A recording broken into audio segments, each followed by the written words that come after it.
பாகிஸ்தானோட இந்த அழிவுக்கு அவங்களுடைய மூட நம்பிக்கையும் அவங்க மதத்துல உள்ள தீண்டாமையும் தான் காரணம் அப்படின்னு சொன்னா அவங்களால நம்ப முடியுதா?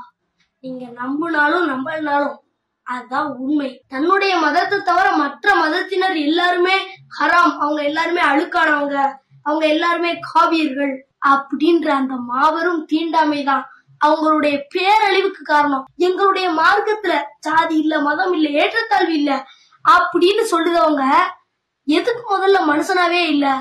அவங்க ஏன் ஒரு தீவிரவாதியாவும் பயங்கரவாதியாவும் இருக்காங்கன்னு என்னைக்காச்சும் நீங்க யோசிச்சு பார்த்திருக்கீங்களா? காவிர்கள் அப்படின்னா இஸ்லாம் அல்லாதவர்கள்.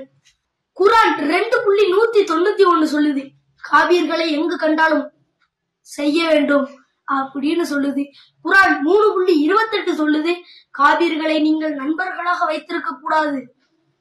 குர்ஆன் 3.85 சொல்லுது, இஸ்லாம் மட்டுமே இருக்க வேண்டும், வேற எந்த மதமும் இருக்கக்கூடாது அப்படின்னு சொல்லுது.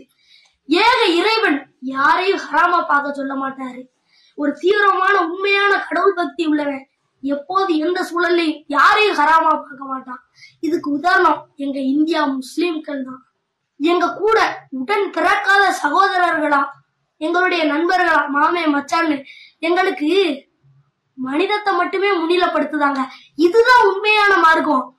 இது மத நம்பிக்கைக்கு எதிரான பதிவு இல்ல, பாகிஸ்தானோட தீவிரவாதத்துக்கு எதிரான பதிவு.